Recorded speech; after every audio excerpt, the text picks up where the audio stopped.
la respuesta.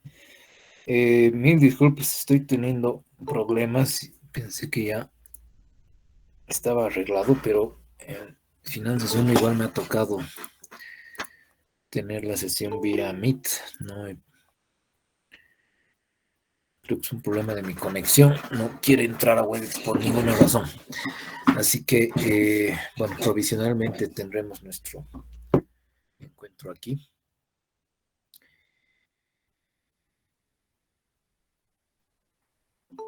Y espero que lo resuelva hasta el día lunes.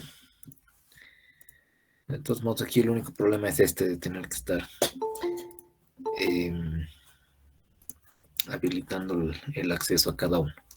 Pero bueno, nos acostumbramos, no hay problema.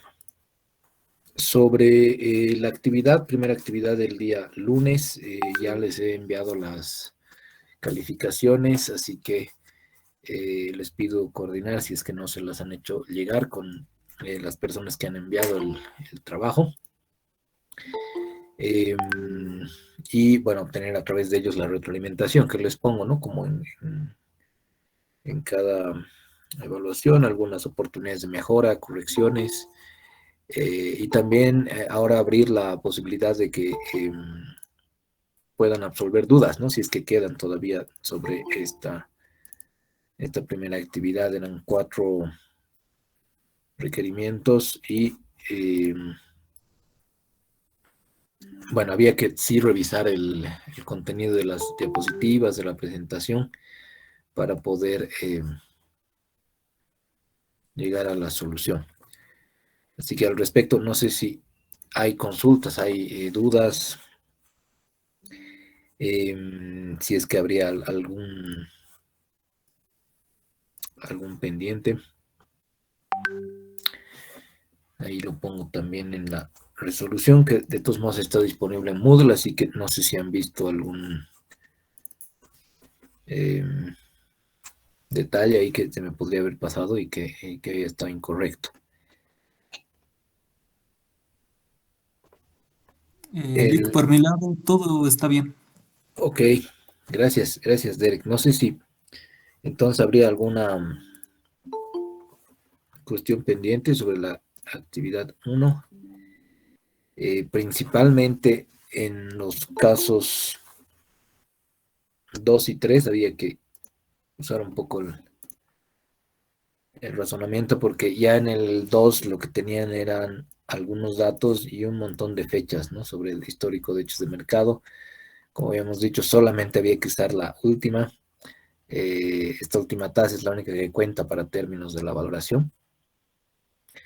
De la contrastación, ¿no? Porque justamente en esa fecha, el 3 de octubre, que era el lunes, la marcación cambiaba a 3.91. Entonces había que contrastar este 4.55 con el 3.91. Y obviamente obteniendo el valor final con los datos nominales, que eran 144.726 y 415 en tasa de emisión. Así que, bueno, ese era el detalle. Ahí había que poner yo en la versión que les he subido a Moodle, tenían esto, ¿no? Fecha de hoy, fecha del último hecho de mercado, y en base a ello hemos podido calcular los días del vencimiento el 3 de octubre, el lunes, y la cantidad de días que había al vencimiento en el último hecho de mercado, que esto sería el plazo largo. Así que con eso calculaban el valor final, la TRE que se hubiera alcanzado si es que se mantenía el 4.55 del 3 de junio, y la marcación, obviamente, con la tasa de mercado de la marcación de la fecha, 3.91. Con eso hacer una diferencia, multiplicarla por la cantidad de DPFs y tener la ganancia total. El tercero, bueno, era para simplemente revisar. Esta diapositiva era la clave ahí. Esta que está aquí arriba, ¿no? Les decía, hay distintas formas de calcular una tasa de crecimiento, pero hay que basarse en la información con la que uno puede contar, y en algún caso les había dicho, podría ser que esto ocurra, que solamente tienen el desempeño histórico de ganancias o de distribuciones de dividendos. Entonces ahí tendríamos que poner cuánto hemos distribuido en el último año versus cuánto hemos distribuido en el primer periodo del que tengamos datos, sacar ahí una raíz quinta y restarle 1 para obtener una tasa de crecimiento implícita, ¿no? Es implícita porque se está basando en el... ahí está, en el crecimiento que han tenido esos montos distribuidos como dividendos a lo largo de esos 5 años. ¿No? Está ahí, en este caso está elevado a la un quinto porque no he usado la función de la raíz quinta. Pero estos 5 son por la diferencia de años entre 2016 y 2021. Entonces, con ese crecimiento, ustedes podían tener el último dividendo pagado, simplemente dividiendo la distribución total de dividendos entre el número de acciones comunes. Esto sería el dividendo por acción, ¿no? 1.03, y la valoración sería en un modelo de una sola fase a perpetuidad. Así que, bueno, esos dos detalles quería comentarlos por si habían dudas. Y en el último solo había que contrastar este 31.75 versus este 31.50, que aquí había una cuestión de nomenclatura con el segundo y tercer término que obviarían la fase de el crecimiento transicional, porque ese 5%, como veíamos en el comportamiento aquí, ese 5% solo nos serviría para el modelo general, ¿no? Que sería el que está ahí, este que estoy cambiando, ¿no? Pero en el otro no hay un 5% estable, sino una tasa que va desde ese 7%, creo que era, sí, 7% al 2%. Entonces, esta sería la G1 y esta sería la G2 en el modelo de declive en segunda fase. Pero, bueno, espero que todo esté claro, considerando que ya también el examen se aproxima. La próxima semana voy a darles la pauta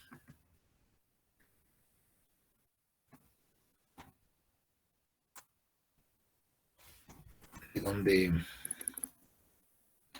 qué fecha vamos a tener el examen como tal. Y con eso ya vamos a poder completar la primera parte de la materia. Bueno, entonces como no hay dudas, consultas, pasaremos a la revisión. Habíamos ya empezado con esto de riesgo-rendimiento. Les decía, una buena manera de verlo es a través de estos dos kanjis que sintetizan riesgo en mandarín, peligro y oportunidad, o por lo menos lo que tengo entendido. Y es una buena analogía porque mientras más peligro uno esté dispuesto a asumir, va a poder perseguir las oportunidades. Pero si no gusta el peligro, entonces no puede esperar, ¿no? Que hayan premios por delante. El problema está cuando omitimos esta premisa, decíamos, ¿no? Y queremos alto rendimiento sin peligro, entonces la vida cada vez nos va a ir demostrando que eso es muy difícil que ocurra. Así que es mejor ponernos a más bien responder a esa pregunta: ¿cuánta oportunidad necesito para que compense el peligro al que me voy a exponer? Si quieren hacer, no sé, opciones sobrescritas, con, no sé, hay swaps en versiones estructuradas de inversiones basadas en volatilidad implícita, ahí obviamente sepan que el peligro es sumamente alto. Puede llegar a un rendimiento de 200% en 2 semanas, efectivamente puede llegar, pero el peligro es sumamente elevado porque al tratar con activos derivados, con instrumentos derivados, en realidad pueden llegar a perder incluso muchísimo más de lo que han invertido, ¿no? De lo que han colocado en primera instancia en su cuenta. Así que esta es la lección. Administración financiera no se asume riesgos porque sea divertido, sino porque hay una recompensa cuantificada. Y esa recompensa cuantificada la estábamos asociando a distribuciones de probabilidad, ¿cierto? Decíamos que si estamos lidiando con un activo financiero como una letra del Tesoro de la Reserva Federal, esta sería la distribución normal, ¿no? Que es prácticamente una barra y al medio, una probabilidad de casi 100% de que si en este momento adquirimos uno de estos títulos con un rendimiento que nos dicen que va a ser de 2.9%, entonces lo más seguro es que si el vencimiento se da en 46 días, después de estos 46 días obtengamos 2.9%.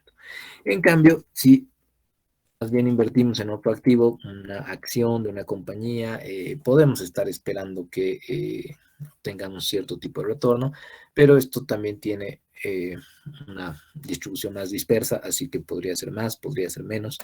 Ahí está el juego de todo, ¿no? Teníamos también esta línea de la interacción entre riesgo y rendimiento, los distintos tipos de activos, y por ende, mientras más iba subiendo esa pendiente, obviamente podíamos esperar un mayor rendimiento, pero al mismo tiempo un mayor riesgo, porque la volatilidad seguramente, esta desviación estándar a la que estábamos empezando a apelar, va a ser mucho mayor en función a los rendimientos históricos. Esa era la razón por la que teníamos que revisar el concepto de rendimiento. Ya habíamos dicho que sea porque el inversionista espera una ganancia de capital a través de la subida en la cotización o porque espera que le paguen dividendos o cupones, los títulos van a rendir a través de estas identidades bastante básicas y elementales, ¿no? Es decir, el dividendo que me ha pagado la acción más la cotización en el momento T más 1 sobre lo que yo he pagado por esa acción en un periodo anterior, menos 1, ese va a ser el rendimiento anual, ¿no? El rendimiento sobre ese periodo. También lo podrían hacer de esta otra forma, pero ¿por qué eran importantes los rendimientos? Porque a partir de estos es que vamos a construir el riesgo, lo vamos a cuantificar por cómo se han ido comportando históricamente estos rendimientos. Ahora, creo que aquí ya no hay consultas o de repente surgen, vamos a volver a mostrar el Excel en ese sentido, de los ejercicios que habíamos dejado, pero me parece que está claro, ¿no? El rendimiento, de dónde salen esos porcentajes que están ahí. Incluso decíamos si es que hubieran dividendos, pagos intermedios, algún tipo de ganancia intermedia, tendríamos que incluirla.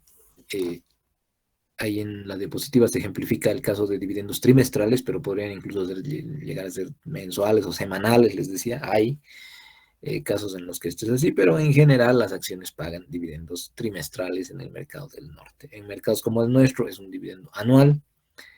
Y bueno, en los últimos años se han ido dando algunos casos en los que se han postergado de alguna forma los pagos de dividendos, así que, por decirles, el año pasado se han pagado los dividendos de 2015 recién. Entonces esto va a ocurrir. Pero para llegar a lo que nosotros queremos analizar, el rendimiento anual, en este caso en Microsoft, era la composición de todos esos rendimientos como intervalos intraaño, ¿no? En 2008. Ahora bien, ¿por qué de nuevo les queríamos dar una revisión a los rendimientos? Porque, como veíamos en estos ejemplos gráficamente, mientras se trate de títulos que en la línea que habíamos visto están más arriba y a la derecha, entonces va a haber una mayor dispersión, una mayor volatilidad. Hay años en donde se lleva a rendimientos muy jugosos, como el 54, rendimiento de más de 50% en ese año, pero también va a haber años como el 29 o como el 2008, en donde hay una caída estrepitosa. Me animaría a decir que en 2023, si es que no es antes, va a tener una de esas características, pero el punto está en que esto es muchísimo más volátil que en comparación a los otros casos, ¿no? Y esto, si lo llevamos a un histograma de frecuencia, construimos, digamos, una distribución con esto, nos damos cuenta de que esta versión con la que nos estamos introduciendo al riesgo, para cuantificarlo, tiene que ver con esto justamente, ¿no? Con la volatilidad, con construir una desviación estándar que nos permita tener una primera aproximación para saber qué activos son más riesgosos. Entonces, en términos históricos, si nosotros tomamos como observaciones una muestra de años hacia atrás, tendríamos el cálculo de un promedio y a partir de ese promedio podríamos calcular una varianza, ¿cierto? Y decíamos ahí hay 3 rendimientos para un título en los últimos 3 años. Entonces podríamos llegar a que el numerador ahí, esta sumatoria de los desvíos cuadráticos, es de 0.0194. Si eso dividimos entre 2, porque aquí hay una corrección de Bessel en el denominador, 3 observaciones menos 1 son 2, tendríamos la varianza. Si a esa varianza le sacamos la raíz cuadrada, vamos a tener un desvío estándar de 9.8%. Y ahí estarían las distintas posibilidades, ¿no? De que si confiamos en que este desempeño histórico podría darnos una mirada sobre lo que va a ocurrir a futuro, tendríamos ya algunos rangos, ¿no? Para poder anticipar dónde va a caer el rendimiento. Si bien el rendimiento promedio en este caso ha sido de 7%, podríamos tener un 95% de confianza, que va a estar entre menos 12.6 y 26.6. Obviamente para muchos eso sería un disparate, ¿no? Porque menos 12.6 a 26.6 es lo mismo que decir jugar lotería. Pero, de nuevo, ¿no? Ya estamos empezando a tener estas aproximaciones a la cuantificación de todo ese riesgo. Ahora, como nuestra mirada estaba, decíamos, en el futuro, en los rendimientos esperados, entonces,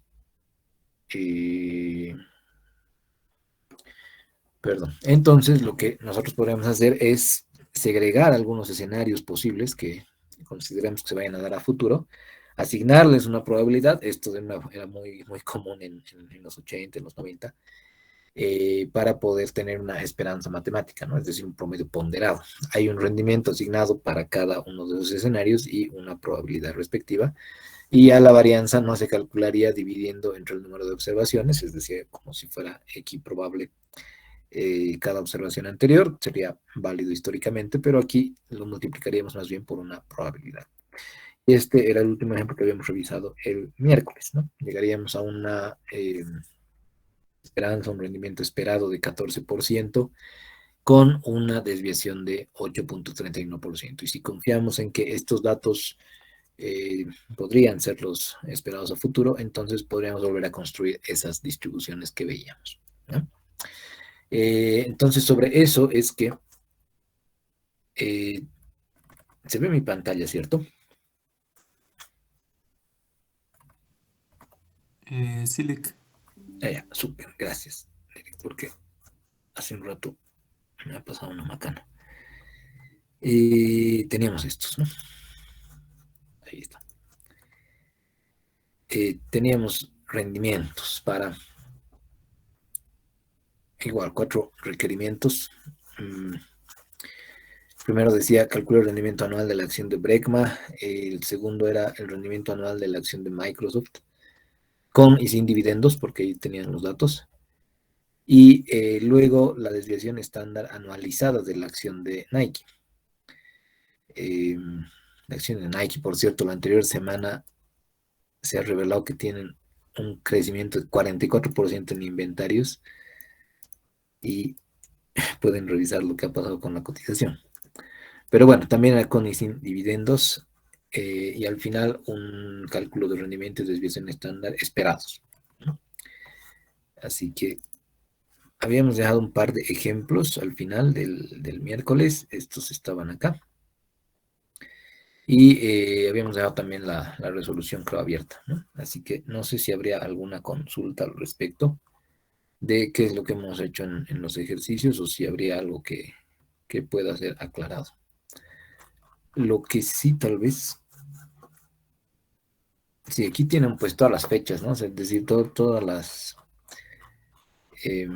fechas en las que el mercado está abierto. Entonces, por eso es que tienen varias en las que no hay dividendos, pero solamente es el movimiento de la cotización. Así que, como ya saben, si es que aquí le pusiéramos 200.000, no tendría ninguna relevancia en el rendimiento, ¿cierto?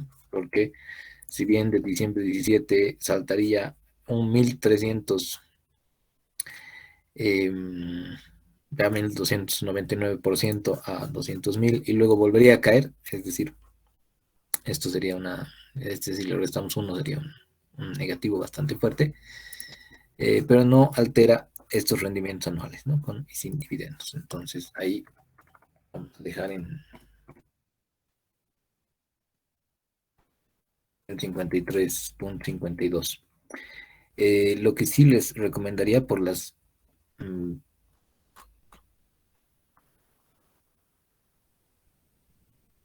por los datos que les voy a dar en siguientes ejercicios, es que para llegar a algo como lo que está abajo en el ejercicio de Nike, digamos de 31 de diciembre de 2014 al 31 de diciembre de 2015, solamente pasamos por las fechas que tienen un dividendo, porque esas fechas sí podrían alterar este rendimiento anual con dividendos, ¿no? El que sin dividendos no pasaría nada, pero lo que sí podría pasar es que pintemos todas estas y le pidamos al Excel que borre las que no tienen dividendos. Es decir, nos venimos hasta ahí, le decimos que vaya a especial y ahí que encuentre las celdas en blanco y que las elimine. Lo único que necesitamos son estas fechas con dividendos, ¿no? Y ahí está el rendimiento anual sin dividendos y el que vendría a ser el rendimiento anual con dividendos. Aquí obviamente todo sea complicado porque tenemos que tomar ese y ahí llegaríamos al mismo, y en nuestro caso sería entre el anterior.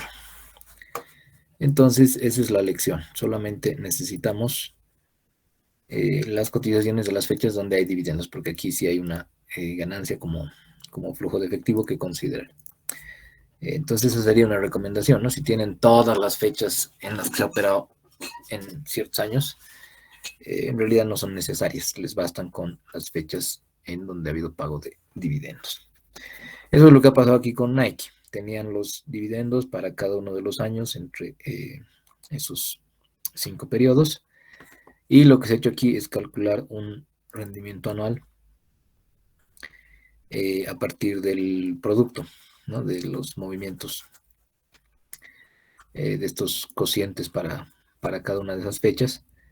Y luego se ha llegado a la desviación estándar. Ahora aquí había una desviación estándar calculada con todos estos cálculos, ¿no? O sea, en realidad podríamos poner aquí la función de desviación estándar en el Excel y nos calcularía 22.10, pero para fines de y recordar y bueno, tener claridad, ¿no? Porque si no tuvieran Excel en un examen, tendrían que hacerlo manualmente, demostrar que sí lo saben hacer. Es tomar este rendimiento promedio, que sería el promedio de todos los rendimientos anuales, y sacar el desvío cuadrático de cada uno de esas observaciones.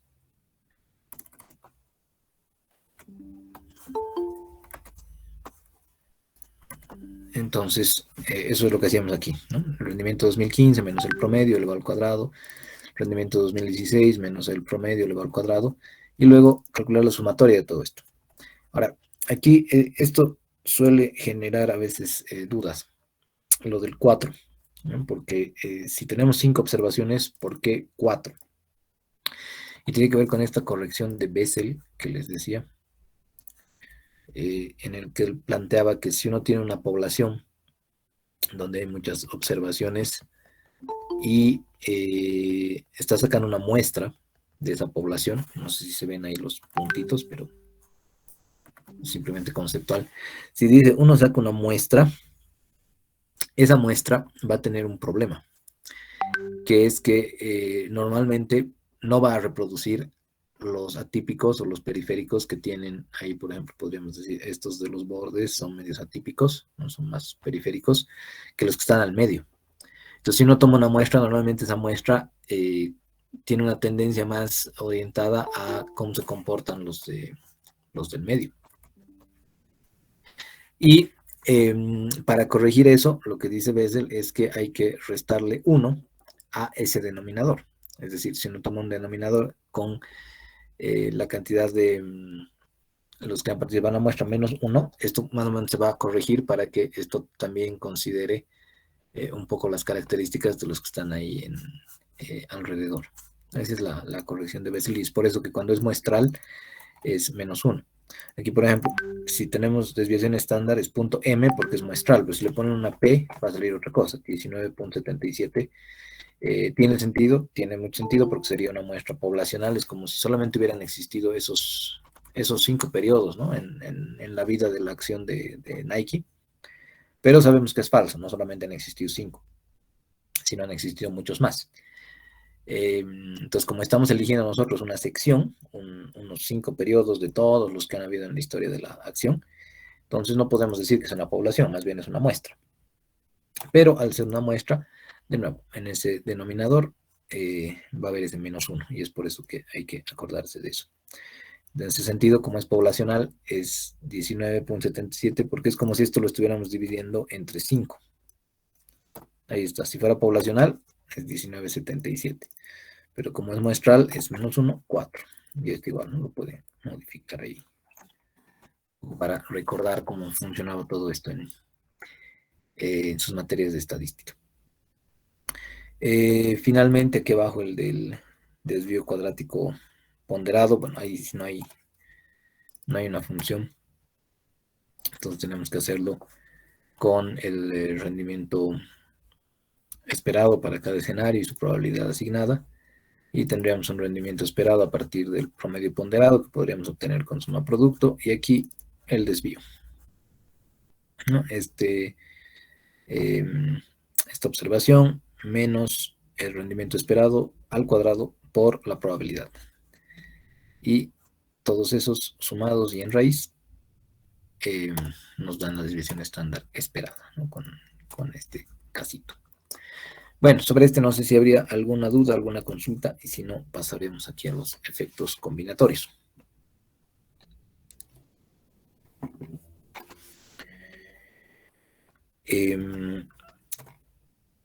Que van a tratar de responder a esa pregunta que está ahí. Dice, ¿qué ocurre con más de un activo?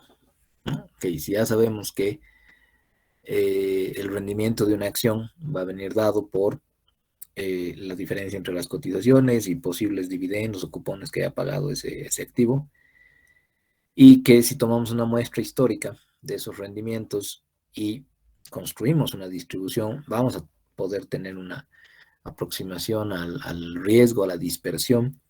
A partir de acá, riesgo, volatilidad y desviación estándar van a ser usados como equivalentes, por si acaso, ¿no? Cuando diga desviación estándar o cuando diga volatilidad o cuando diga riesgo, son usados indistintamente por ahora. Entonces la pregunta sería, ok, ya sabemos que el riesgo va a ser mayor cuando haya más dispersión, cuando esa distribución sea mucho más plana. ¿Qué ocurre cuando combinamos activos? ¿Mm? Aquí entra con mucha fuerza y con también bastante sustento teórico el poder de la diversificación, porque como sabemos, por más estima que le tuviéramos a alguna acción, a alguna compañía, sería pues descabellado que decidamos poner todos nuestros recursos en un solo activo, ¿no? En las acciones de una sola compañía, por ejemplo. Obviamente pueden haber razones emocionales de por medio, pero en general esto no tendría por qué ser así. Así que la idea es que nosotros conformemos lo que se denomina cartera de inversiones o portafolio de inversiones, que parece un concepto sofisticado, pero en realidad no lo es tanto, sino más bien es una combinación de activos, es una combinación de inversiones que nosotros estaríamos conjugando para poder bastante diversificar. Ahora la pregunta es, ¿por qué querríamos diversificar? ¿Cuál es la cuantificación que podríamos obtener para ver estas implicaciones respecto al riesgo-rendimiento? Bueno, eso es lo que vamos a revisar.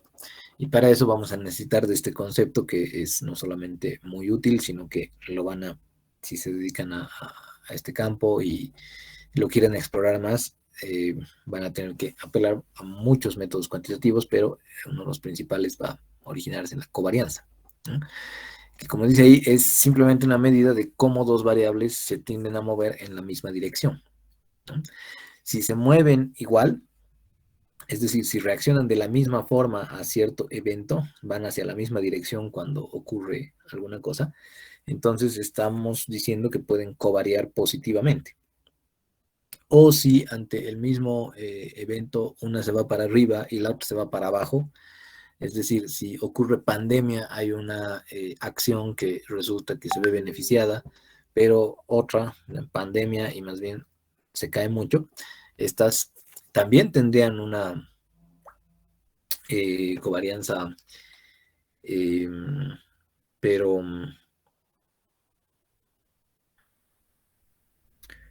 perdón, un segundito.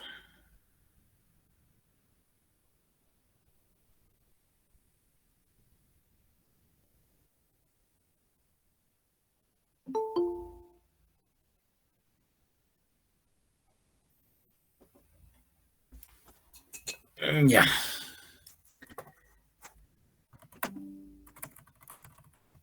Ok, también habría una covarianza, pero en sentido negativo, ¿no?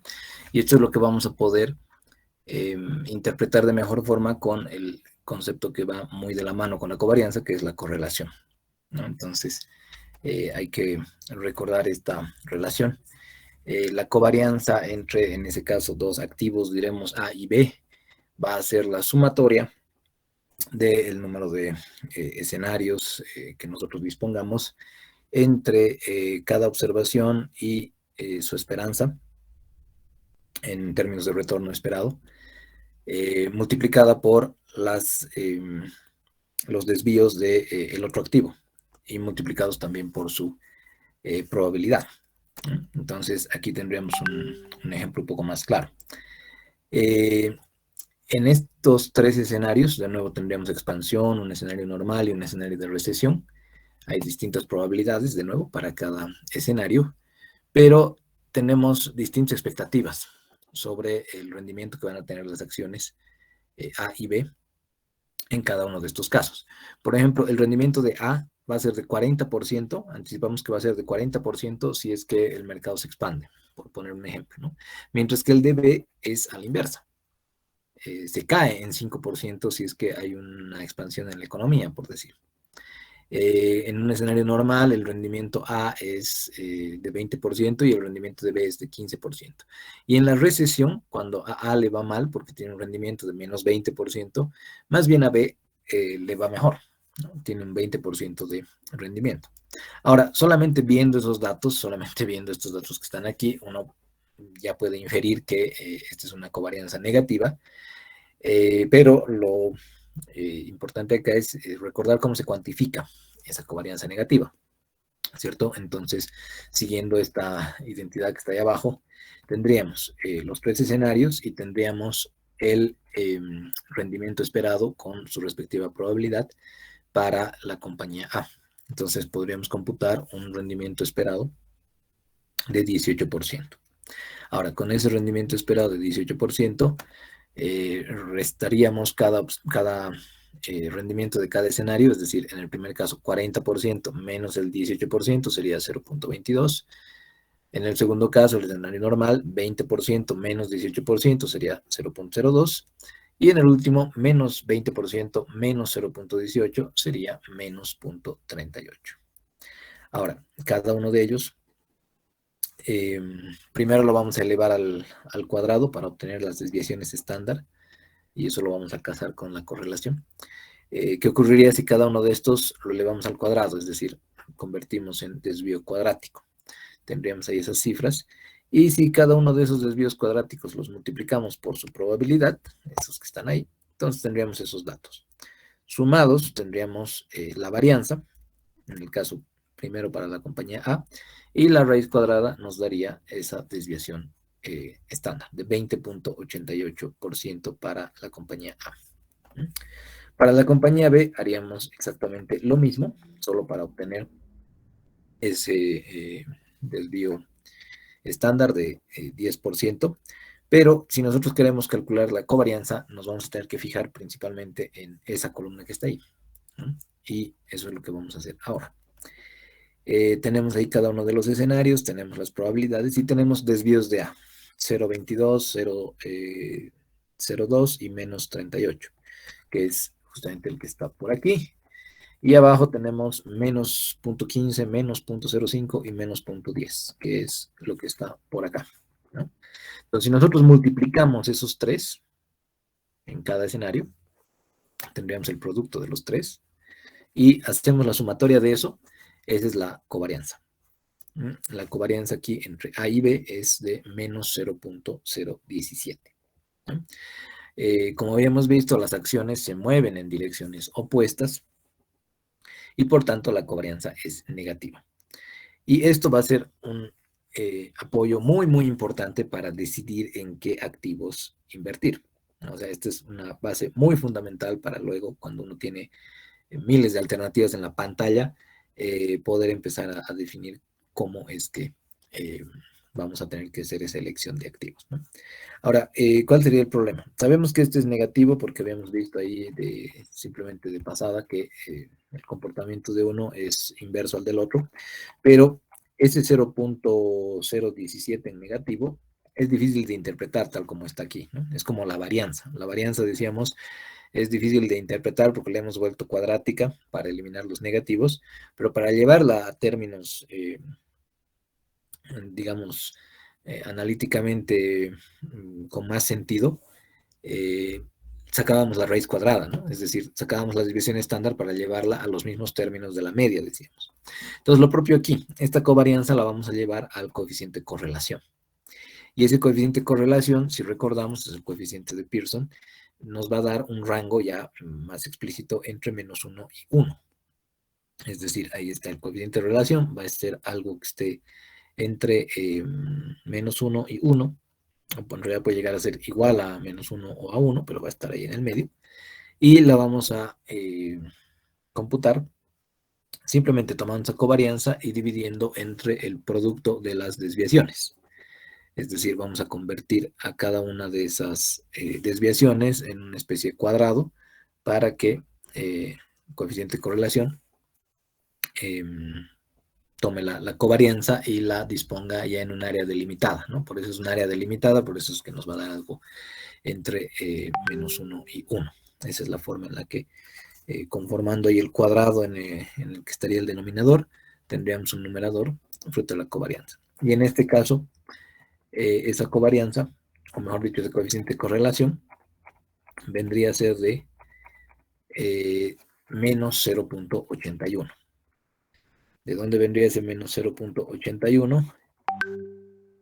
Justamente de este número que está ahí, ¿no? Es menos 0.017 sobre, para eso habíamos sacado estas dos desviaciones, 0.2088 por 0.10.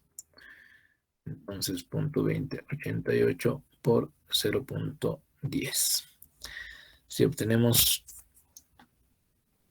ese resultado, debería ser menos 0.81.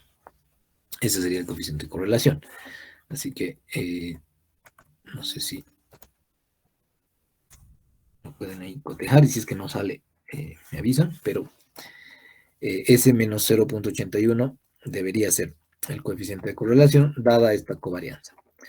Y como estábamos viendo por acá, habrían distintos tipos de correlación. Esta, por ejemplo, que está en la esquina superior izquierda, es una correlación positiva perfecta. ¿Por qué? Porque cuando hay un rendimiento de un incremento, digamos que está en porcentajes de esto, hay un incremento de 8% en el rendimiento de la acción A, entonces el rendimiento de la acción B, como variable dependiente, va a ser también de 8%, ¿no? Y lo propio con los otros números, si es que llega a ser de 4 para la acción A, entonces la acción B va a tener también un nivel de 4% de crecimiento. Una correlación positiva imperfecta, esto tiene que ver también con las regresiones lineales que han visto en estas materias, se comportaría de esa forma, ¿no?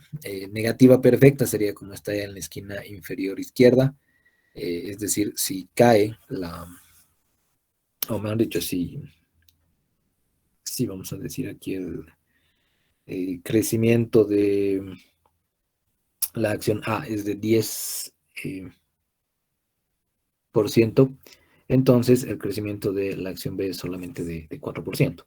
Y al revés lo propio, si es que el crecimiento de la acción A es de 4%, entonces el otro más bien está en un monto muy mayor. También podría ser negativa imperfecta, pero en general vamos a tener estas posibilidades, ¿no? También podría existir una ausencia de correlación, es decir, que no se vea ahí una relación muy clara entre los dos activos, pero tendríamos esos tipos de correlación, ¿no? Positiva perfecta, imperfecta, correlación ausente o negativa imperfecta y negativa perfecta. Entonces, sobre nuestro ejemplo sería menos 0.81, y como sabemos que eso no puede ir más allá de -1, podríamos concluir que es una correlación negativa bastante pronunciada, ¿no? Es una correlación negativa imperfecta, pero bastante elevada, porque está a 19, a 0.19 de ser negativa perfecta, ¿no? Pero ya lo veíamos con con los datos, ¿no? El punto aquí es que, si bien a ojo de buen cubero podríamos agarrar y anticipar, ¿no? Heurísticamente que obvio va a ser algo negativo, es una covarianza negativa, lo que tenemos con el menos 0.81 es una cuantificación, y esa cuantificación nos ayuda para justamente lo siguiente, que vendría a ser lo más interesante. Esta sería una tabla que puede ejemplificar a lo que queremos llegar con todo esto de la covarianza y de la correlación. Como dice ahí, los rendimientos tienden a moverse juntos si se ven afectados de la misma manera por los mismos eventos económicos, como lo que estaba ejemplificando hace un rato, ¿no? Si la pandemia le ha afectado a todos los hoteles y todos lastimosamente han tenido un desempeño paupérrimo en estos años, de repente algún caso como el que habíamos visto en los ejemplos del anterior semestre, me acuerdo de IASA o me acuerdo de Telecel o creo que de La Paz. De La Paz sí era un caso en el que podríamos decir que si bien le había afectado en algo, en comparación con nosotros no le había hecho ni cosquillas la pandemia. Entonces, esta afectación es la que quisiéramos revisar. Entonces, como dice ahí, si pertenecen al mismo sector, a la misma industria o al mismo modelo de negocio, entonces se suelen correlacionar mejor. Esto espero que les haga sentido, pero ahí en la tabla no sé si les parece que esto tiene consistencia. ¿Cuál sería, digamos, la mayor correlación que hay ahí y cuál sería la menor? Y no sé si esto les hace sentido, no sé si alguien quisiera comentar al respecto.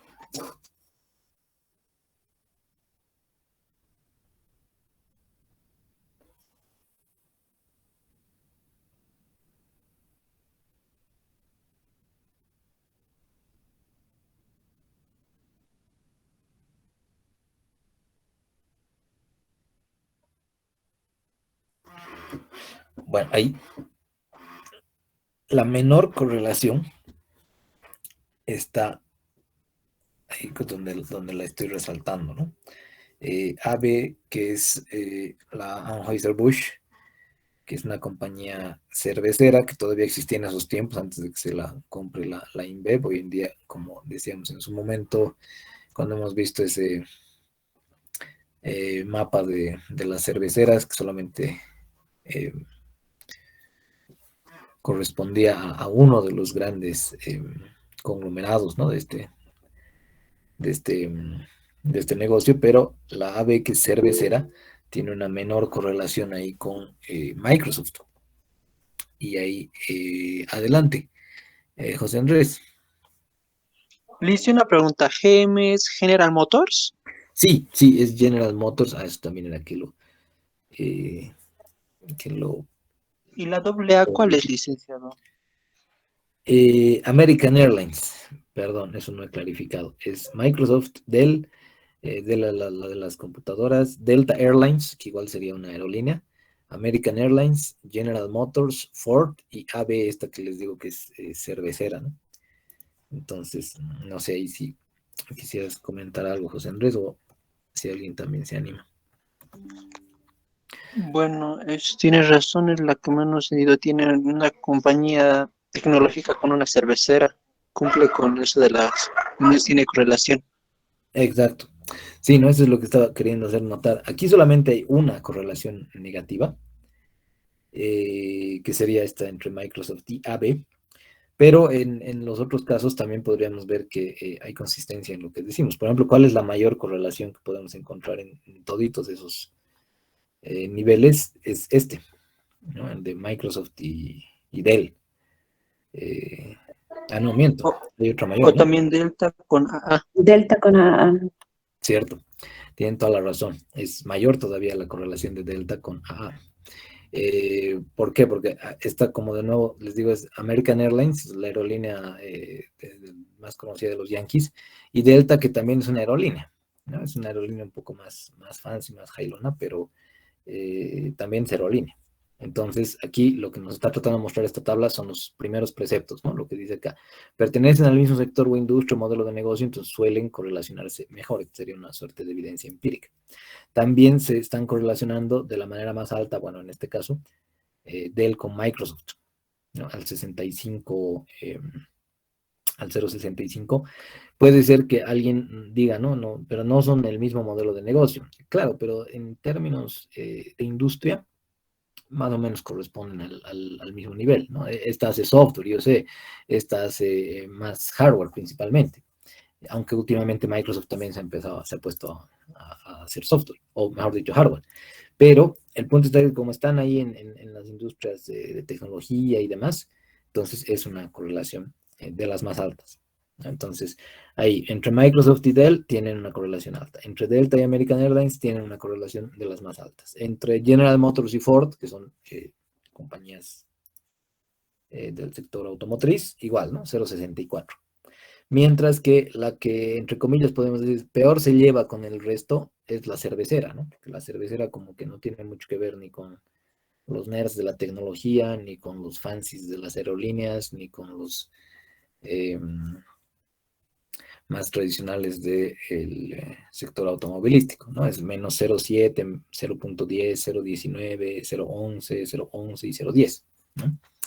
Ahora, aquí también está apareciendo como una parte importante la volatilidad que tiene cada una, ¿no? Que habíamos dicho, esto ya es la desviación estándar. Entre 1996 y 2004, esas serían las desviaciones estándar. La más volátil, la que más ha tenido, digamos, subidas y bajadas en los rendimientos, seguramente ha sido American Airlines, con un 72% de volatilidad.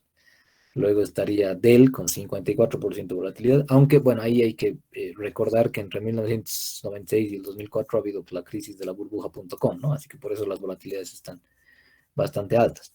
Sin embargo, a la cervecera no le ha hecho tanto daño la burbuja de las .com. Bueno, ahí la pregunta es, ¿cómo ven ustedes la idea de que cuando estén tomando una decisión de inversión, lo voy a dejar así, ¿qué preferirían? ¿Altas correlaciones o bajas correlaciones? Y no sé si tuvieran alguna intuición de por qué.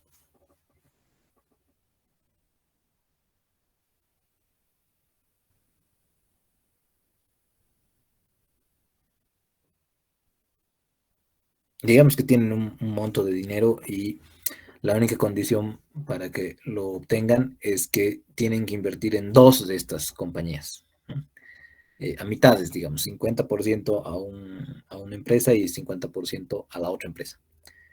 Y la pregunta es, ¿cuáles elegirían? No sé si tendrían alguna idea o algún criterio de por qué. Adelante, José Andrés. No sé si estoy pensando mal, pero en mi opinión sería dos empresas distintas que no tengan correlación, Lice, Ya. porque, porque si dos empresas que tienen correlación, puede ser que por una situación o X como la pandemia o con la crisis que hubo también en el 2009, puede ser que ambas caigan porque pertenecerían tipo al, se podrían relacionarse al mismo rubro, mientras que son dos distintas no van a sufrir lo mismo. Como un dicho popular que dicen aquí, no pongas todos los huevos en una cesta. Exactamente.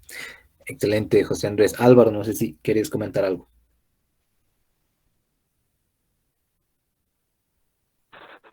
Buenas tardes, licenciado. Sí, justamente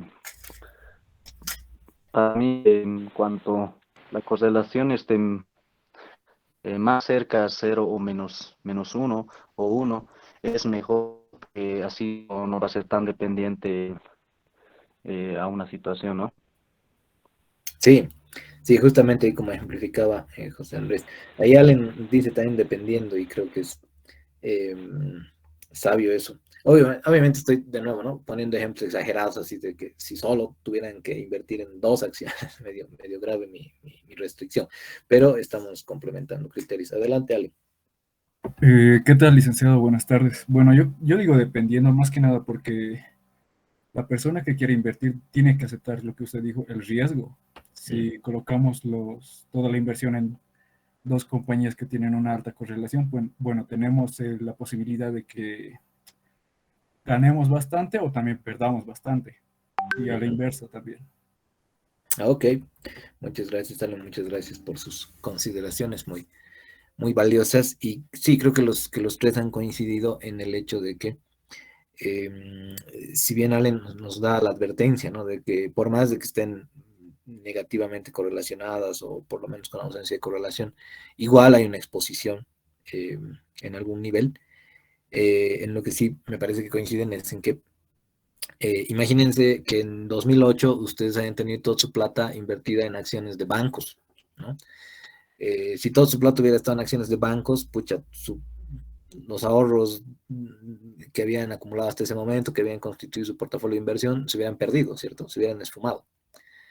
En cambio, si con este mapa que tenemos en pantalla hubiéramos tenido mitad y mitad, como en mi restricción un poco exagerada, y hubiéramos dicho ya, la mitad, digamos, a Dell, con un 54% de volatilidad, pero que es tecnológica, entonces más o menos esperamos un buen rédito, y la otra mitad a AB.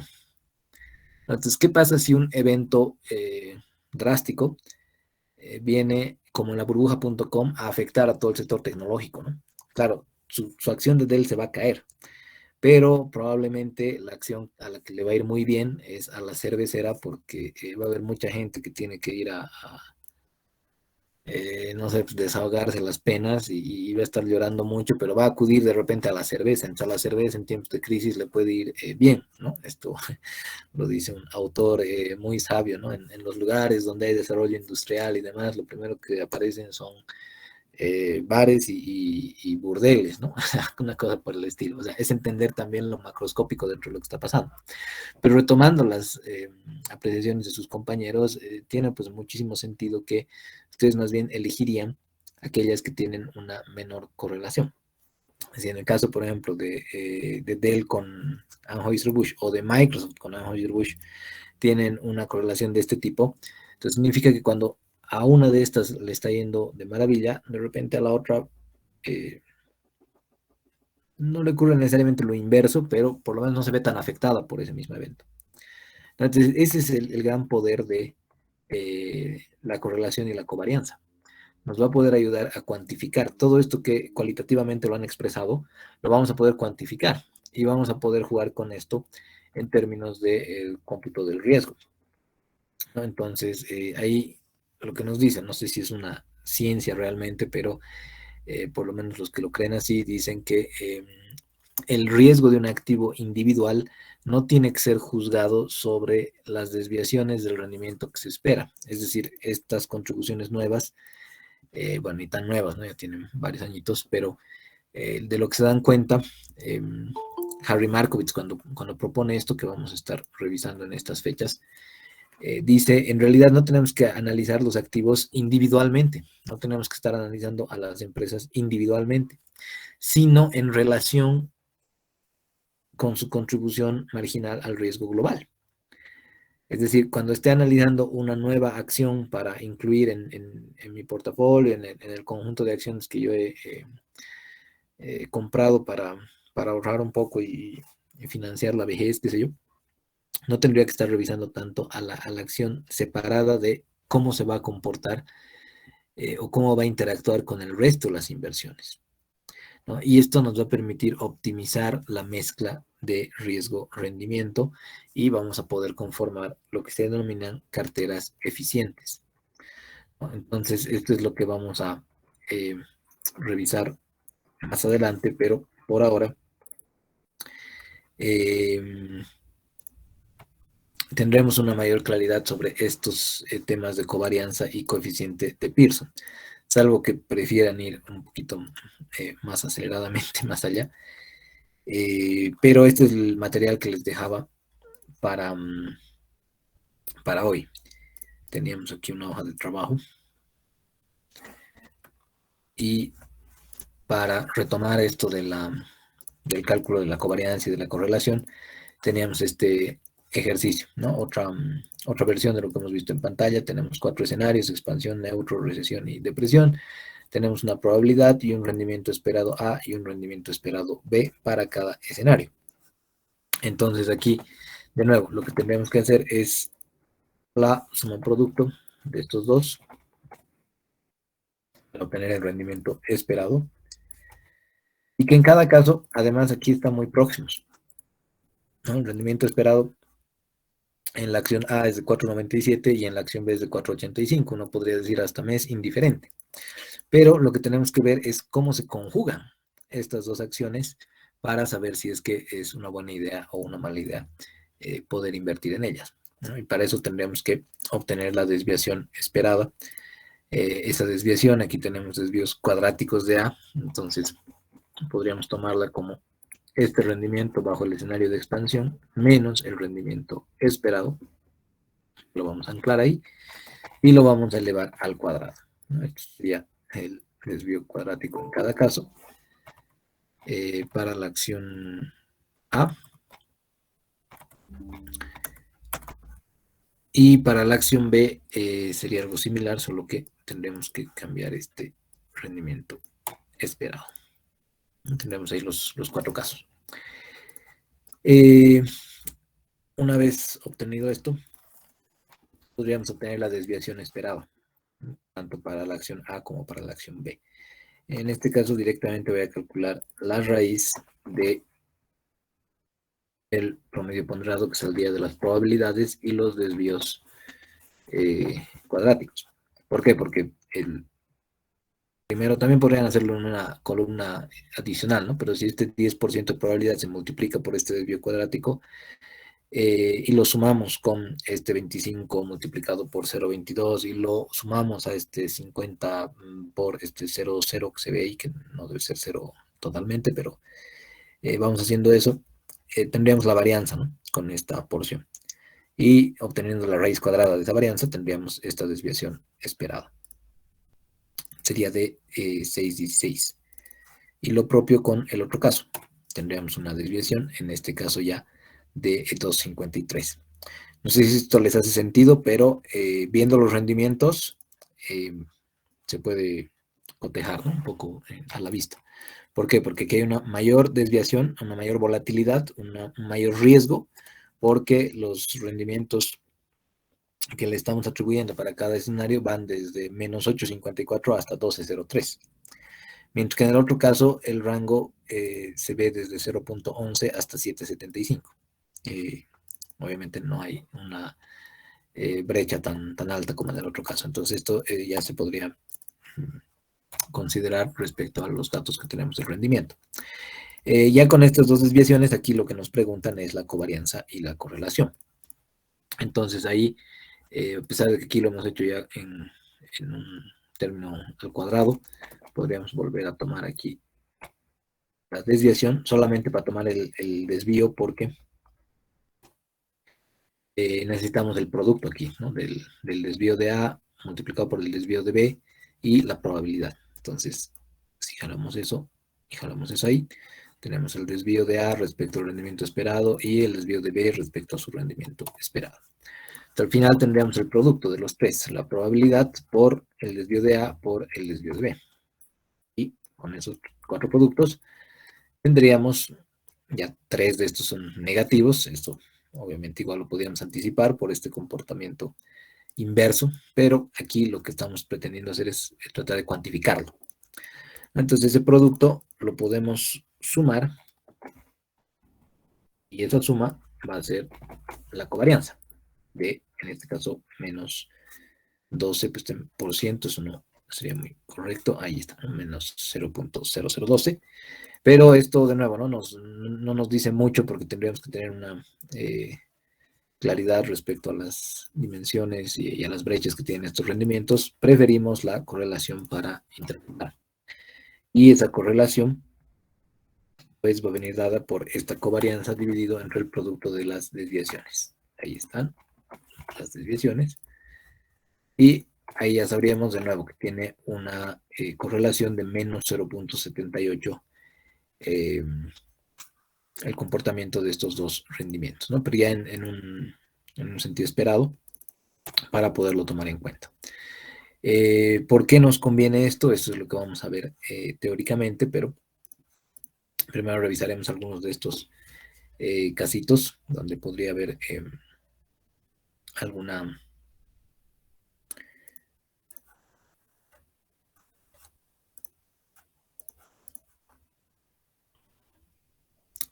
rememoración adicional. Bueno, el primero es, calcula la volatilidad esperada individual, la covarianza y el coeficiente de correlación del siguiente par de acciones, ¿no? Eso es justamente lo que acabamos de hacer. Así que es bastante similar. Aquí está la volatilidad o desviación estándar. Este lo dejaremos ahí para que sea referencia. Tienen un rendimiento esperado, lo mismo que hemos hecho, que habría que calcularlo acá. Una volatilidad, desviación estándar con los 5 escenarios y la covarianza y la correlación. Ahora, ¿dónde empezamos a ver ya la cuestión más aplicativa de esto? Dice, calcula la desviación estándar anualizada de las acciones de Apple, Microsoft Corporation y Ford Motor Company. O sea, este nos está pidiendo hacer lo que habíamos propuesto desde el anterior ejercicio, ¿no? Desde los rendimientos. Para poder calcular esta desviación estándar anualizada, hay que primero calcular los rendimientos. Y en función de esos rendimientos, luego lo que nos pide el ejercicio es calcular la covarianza y el coeficiente de correlación para cada par de acciones posible. Porque como hay 3 compañías, entonces tendríamos que revisar cuáles son esos niveles de covarianza y de correlación. Así que bueno, aquí está un poco separado. Tienen también las fechas desde 2014, desde el final de 2014, o sea, inicio de 2015, hasta el final de 2019. Y tienen las cotizaciones de las 3 acciones y las fechas de los dividendos. Obviamente los dividendos se pagan en fechas diferentes, como ven ahí, noviembre 20, noviembre 7, octubre 21, para cada compañía. Por eso están las 3 fechas, pero saben que eso no nos afecta para nada. Así que aquí lo primero que necesitamos son los rendimientos anuales. Así que le pondremos ahí una columna adicional. Y aquí además los datos están al revés, eso hay que fijarse, hay que tener cuidado. A veces están de arriba para abajo y otras veces de abajo para arriba. Eso porque no es estandarizado el modo, pero bueno, tendríamos esta cotización final más el dividendo, sé que aquí no existe, pero necesitamos ese dato, sobre la cotización anterior, que sería la del noviembre 20. Tendríamos todos hasta ahí. El último, por supuesto, no podemos obtener, sería una división entre 0. Necesitamos por lo menos 2 datos para sacar un rendimiento. Siempre se necesitan por lo menos 2 niveles. Y tendríamos esta columna de cocientes. Entonces, aquí en el rendimiento anual de 2019 tendríamos que colocar el producto de todos los rendimientos asociados a 2019, que terminarían hasta ahí. Entonces, se van a multiplicar y al final, si le restamos 1, va a salir 90%. Ahora eso parece bastante elevado, ¿cierto? Pero lo que hay que considerar es que, claro, vean aquí la cotización entre enero de 2019 o incluso al final de 2018, que eso es con lo que hemos hecho este último cálculo de rendimiento, es un 5% de rendimiento, luego un 4%, luego un 1%, luego un 21%. Generalmente después de un rendimiento muy elevado hay una caída por alguna corrección, alguna retrotracción que podría haber, pero hay bastantes fechas en las que el crecimiento es elevado, 11%, 19%, 21%, entonces tiene sentido. ¿Por qué? Porque de diciembre 18, que era 154 la cotización de la acción, ha pasado a 290. Eso está bastante jugoso, ¿no? Y además con los dividendos incluidos ahí por medio. No se olviden ahí que este 90-44, si es que elimináramos este 201,12, bueno, no lo eliminamos, pero lo dejamos ahí en 1, entonces va a seguir siendo 90,44, porque no le importan las fechas en donde no hay dividendos. Simplemente toma en cuenta eso, una referencia. Ahora, el rendimiento de 2018 lo podríamos simplemente acomodar. Ya sabemos que los de 2019 han tenido ese comportamiento. Ahora calculemos los de 2018, que vendrían a estar de esta forma, ¿no? Desde el último, que es el de diciembre 31, hasta el primero, que es el de el último día de enero. Están en rendimientos mensuales estos datos. Y ahí ya tenía más bien una caída, ¿no? De 3.93 el 2018.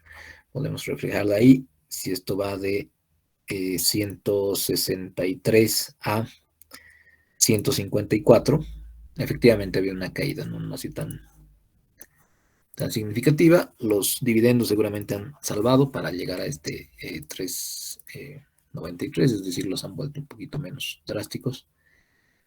Y luego bajaríamos hasta el 2017. O sea, esta acción de Apple nos está mostrando que ya tiene algunos años que le va muy muy bien, otros años que sí, no tanto, ¿no? Pero han sido también unos periodos de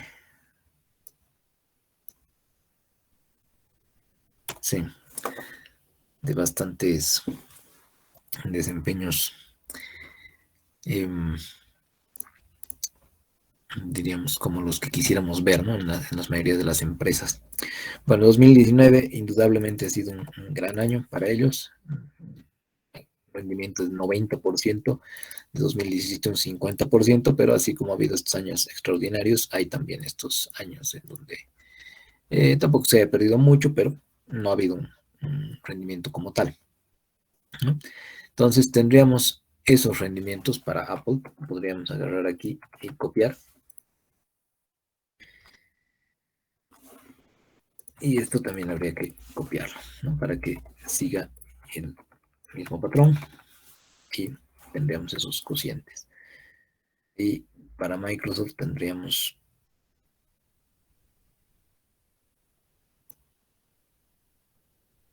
estos rendimientos. Entonces 2019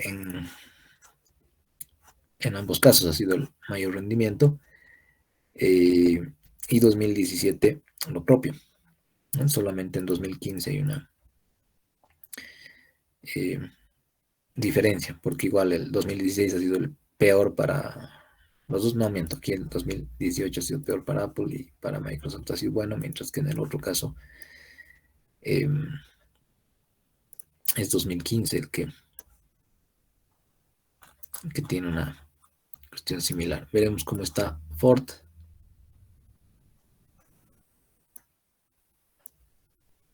Y ahí tenemos, simplemente tenemos que copiar estos de ese lado.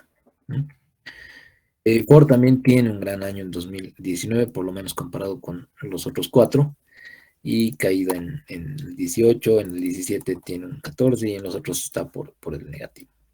Ahora, con estos rendimientos, lo que tenemos que hacer es calcular la desviación estándar anualizada.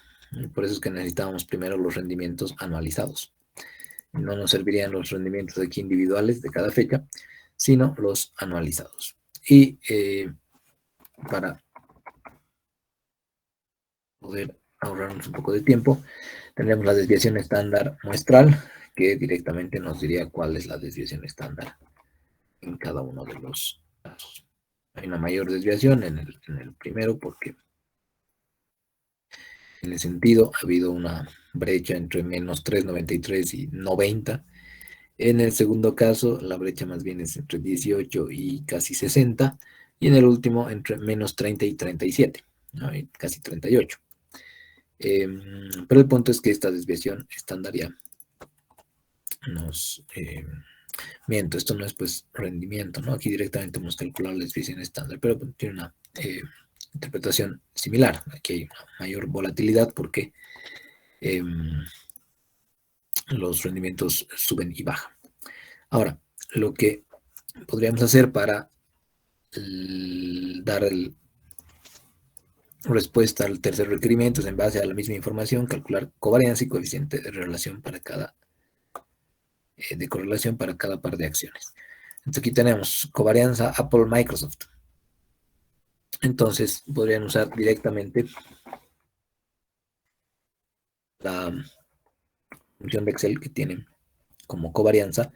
No sería poblacional, sino sería muestral entre Apple y Microsoft, para ver cuál sería esa covarianza. Y luego la correlación, lo que se llama coeficiente de correlación, que serían esos 5 versus estos 5. Es una relación, ahí ya podemos ver en base de evidencia más reciente, empírica, que la correlación entre Apple y Microsoft es del 94.49%. Es bastante elevada, es lo que veíamos un poco aquí en la diapositiva, ¿no? Entre las dos compañías que estaban en el mundo tecnológico, Microsoft y Dell, hay una mayor correlación. La correlación entre Apple y Ford, y aquí Apple y Ford, y habría también una fuerte correlación, ligeramente menor. Y finalmente, la correlación entre Ford y Microsoft, que sería de 87.97. Bueno, esto está muy enmarcado en lo que alguna vez comentamos, de que cada vez los mercados están más globalizados y que, bueno, las compañías grandes tienen correlaciones más fuertes entre sí, ¿no? Los índices bursátiles, los mercados tienen este comportamiento que hace que, imagínense, tengan una correlación. Entonces aquí la pregunta es cómo nos diversificamos, porque aunque ponga acciones en un sector y en el otro sector, igual tienen una fuerte correlación, aunque sí se evidencia que la menor correlación está entre Microsoft y Ford, y que la mayor está entre las dos compañías tecnológicas. Ahora, si quisiéramos corroborar, y esto de nuevo es importante saber cómo o de dónde proviene, es agarrar la covarianza y dividirla. Debería ser lo mismo a dividir entre el producto de estas dos desviaciones, ¿cierto? Ese 94.48 podríamos tener ahí. De esa forma serían 91.59, que es lo mismo, y finalmente con este, que sería 87.96, es decir, la correlación es la covarianza entre el producto de las desviaciones. Y solo para finalizar, podríamos ver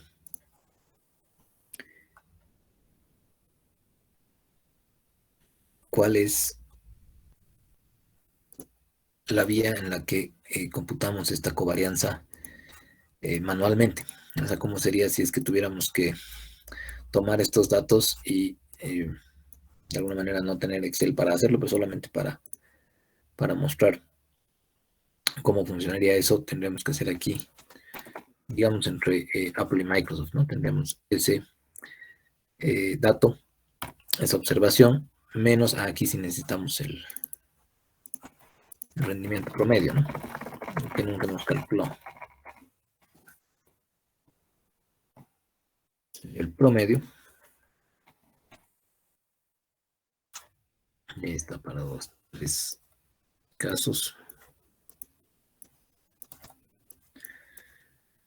Y para obtener este 0,653, lo que tenemos que hacer es tomar ese menos su respectivo rendimiento promedio. Y ahí, ¿no? En los 5 casos, para que luego tendríamos para Microsoft.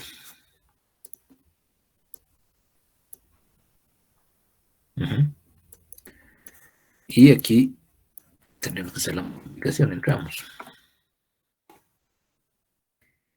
De la multiplicación hacemos una sumatoria. En este caso es histórico, no es esperado, entonces tendríamos que tomar esa sumatoria y dividirla entre I menos 1. Tenemos 5 dedos y sabemos que no es porcentaje. Sería el modo en el que calculamos manualmente esta covarianza, ¿no? Pero esto obviamente solo para rememorar cómo se hacía para computar esto. Ustedes tienen ahí ya la fórmula directamente, pero es importante también tener claridad de cómo se computan estos temas, ¿no? Así que hasta ahí no sé si alguna duda, alguna pregunta. Si no, cerraremos con la razón que nos ha traído hasta acá. Adelante, Derek. Sí. Quería pedirle, no sé si nos podría dar otra explicación de la diferencia conceptual entre covarianza y correlación. En mi caso lo veo muy similar, casi igual, Ya, conceptualmente. es que sí, en realidad son lo mismo, pero desde diferentes ángulos, ¿no? Así que conceptualmente la covarianza va a ser el resultado de los desvíos cruzados, porque como tenemos aquí, si están los rendimientos de cada año histórico y hemos calculado su promedio, ¿no? Entonces aquí lo que estamos computando es el desvío de cada observación respecto al promedio, cuánto se está distanciando, pero aquí en vez de elevar esto al cuadrado y luego sumarlo y sacar un cociente respecto a las observaciones, que eso sería la varianza, lo que estamos haciendo es ver cómo se comportan estos desvíos, cruzándolos con los desvíos del otro activo. Entonces, conceptualmente, la covarianza es esa cuantificación de los desvíos cruzados, pero que en términos como nos los pone la covarianza no son muy interpretables, ¿no? Porque aquí tenemos un 0.065333504 y esto es muy difícil de interpretar, así como está.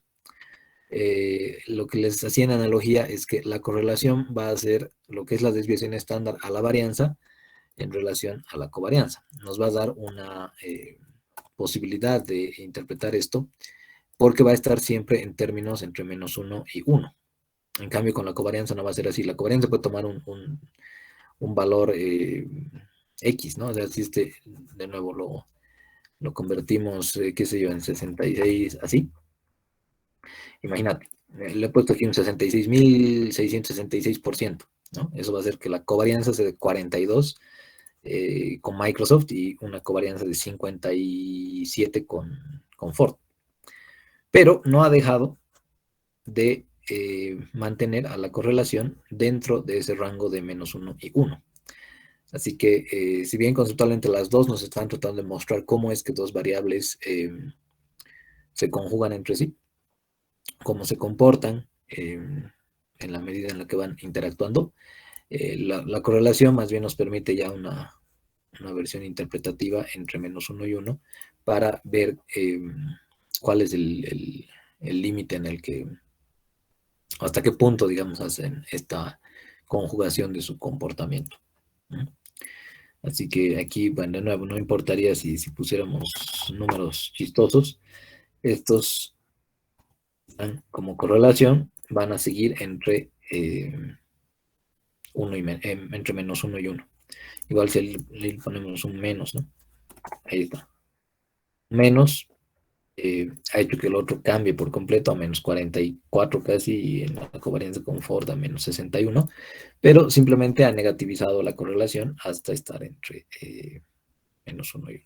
Así que la correlación va a tener su rango, porque como decíamos en perdón, esta es la...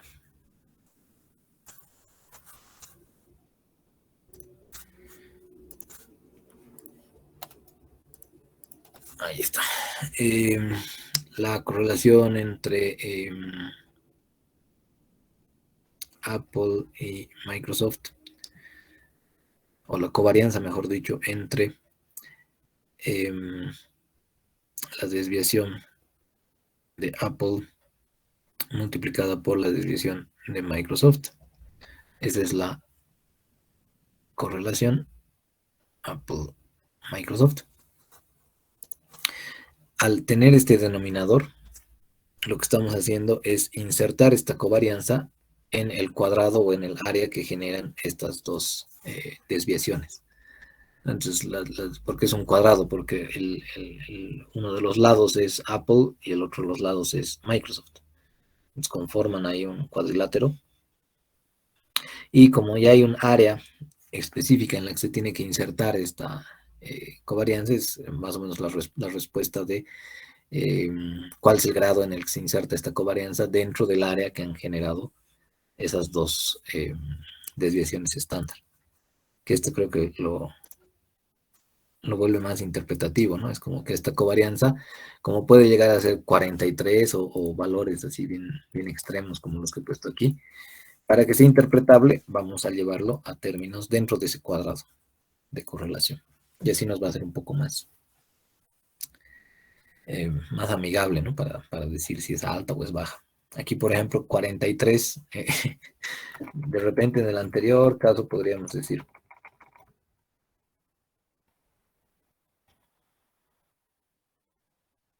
ahí está, ¿no? Cuando estaba todavía en los valores originales, antes de que haga experimentos, podríamos decir, esta covarianza es alta o es baja.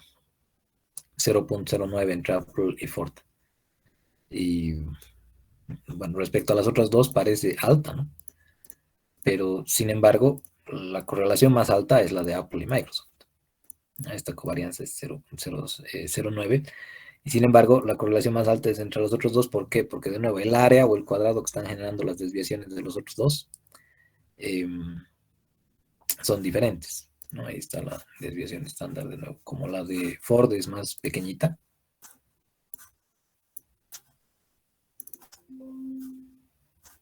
Ah, no, la de Ford está más allá, ¿no? 25, 38, 17, 23 y 40, 13. Entonces, el área que genera Apple y Ford es mayor, 40 y 25 multiplicados es mayor que 40 y 17 multiplicados. Entonces, por eso es que esta covarianza en realidad es menor en relación al producto de ese denominador, ¿no? Esta covarianza es menor que este 0.06. ¿Por qué? Porque el área o el cuadrado que generan la multiplicación de estos dos es mayor en el caso de Apple Ford que en el caso de Apple Microsoft. Entonces, eso es, ¿no? La versión interpretativa. Igual, si lleváramos esto al extremo del 3000, ya ahí se vuelve una covarianza de 0.94. Y de repente lo vemos muy alta en relación al otro, pero la que vamos a procurar interpretar es la de Pearson. Así que esta es la diferencia, ¿no? La forma de exposición, porque serían una equivalencia en cuanto al concepto de cómo covarían, Derek. Bueno, no sé si habría alguna otra duda o consulta. Y si no, espero ya poder arreglar este tema con Webex y el día lunes nos reencontraremos por nuestra aula habitual. Si no hay ninguna otra cosa, nos veremos entonces. Que estén muy bien, cuídense mucho y hasta entonces. Hasta luego, Lick. Hasta luego, Lice. Hasta luego, que les vaya muy bien.